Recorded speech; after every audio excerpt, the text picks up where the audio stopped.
నమస్తే K24 news. Kuppam మార్చి 27న AP ప్రజలకు 5 ఏళ్ల తర్వాత మళ్లీ స్వాతంత్ర్యం లభించిందని నారా భువనేశ్వరి అన్నారు. ఎన్డీఏ కూటమి పాలనలో ప్రజలందరికీ మేలు జరుగుతుందని, ముఖ్యంగా మహిళల ఆర్థిక స్థితి బలోపేతమే సీఎం చంద్రబాబు ఆశయమని తెలిపారు. కుప్పం నియోజకవర్గ పర్యటనలో భాగంగా గ్రామాల్లో అభివృద్ధి పనులను పరిశీలించి పారిశ్రామికవేత్తలు రాష్ట్రంలో పెట్టుబడులు పెట్టేందుకు చంద్రబాబు మీద నమ్మకమే కారణమని పేర్కొన్నారు. ప్రత్యేకంగా మన గవర్నమెంట్ వచ్చిన తర్వాత మా ప్రజలు ఈ రూట్లో బస్సులో వెళ్తా ఉన్నారు. కాకపోతే ఒక చిన్న సమస్య మేడం, 7:30 బస్సు కావాలంటే 7:30 గంట వస్తా ఉంది. పిల్లలు చాలా ఇబ్బంది పడుతూ ఉన్నారు. మాకు ఆంధ్రనివా వాటర్ తొందరగా వస్తే మా ఊరి గ్రామాలకు 300 నీళ్ళు బోర్ పడుతుంది, వాటర్ పడుతుంది. అది లేదంటే 1000 అడుగులు వేసినా మాకు తెలియజేస్తా ఉన్నాం మేడం. అదేవిధంగా ఈరోజు మాకు రైతులు ఇక్కడ చాలా సమస్యల్లో ఉంటారు, ఇక్కడ ఉపాధి లేకుండా ఉంటారు. కాబట్టి ఈ జనాల అమ్మ ఒక్క నిమిషం టైం ఇచ్చింది, నేను 30 సెకండ్లో ముగిస్తా, ఇబ్బంది లేదు. ఈరోజు నిజంగా చాలా అంటే చాలా ఆనందంగా ఉంది.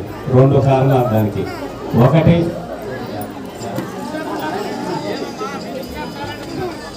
సో పండగ మనకందరికీ ఉగాది పండగ ముందే వచ్చింది. మన భువనమ్మ మన వద్దకు వచ్చి ఈ పండుగని మనకు తీసుకొచ్చారు.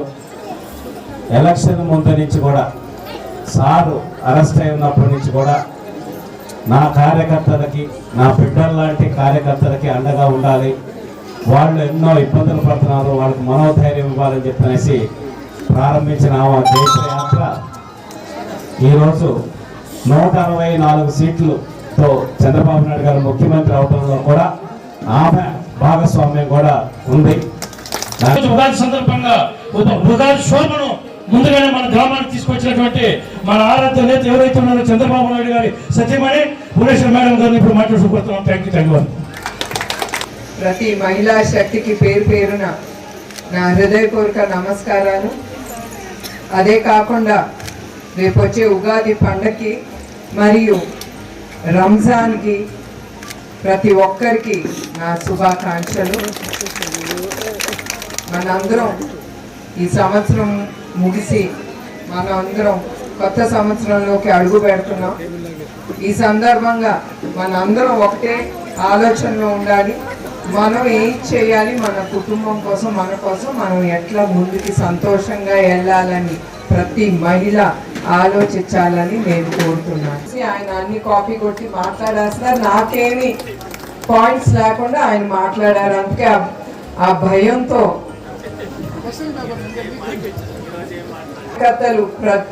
ప్రతి ఒక్కళ్ళు మనం సంతోషించే కార్యక్రమం. మన రామకుప్పం ఎంపీపీ సులోచన గెలిచింది, అది చాలా గొప్పమైన విషయం. తర్వాత వైస్ ఎంపీపీ వెంకట్రావు గారు కూడా, వెంకట్రామ గౌడ్, ఆయన గెలిచారు టీడీపీ తరఫున. చాలా సంతోషకరమైన విషయం. ఇవాళ ఉగాది, ఈ సందర్భం, రంజాన్ అన్ని ఇవాళ మనం సంతోషంగా గడుపుకోవాలి. నిజం గెలవాలనే అప్పుడు ఒక పక్కనేమో చంద్రబాబు నాయుడు గారిని జైల్లో, రాజమండ్రిలో నిర్బంధించారు.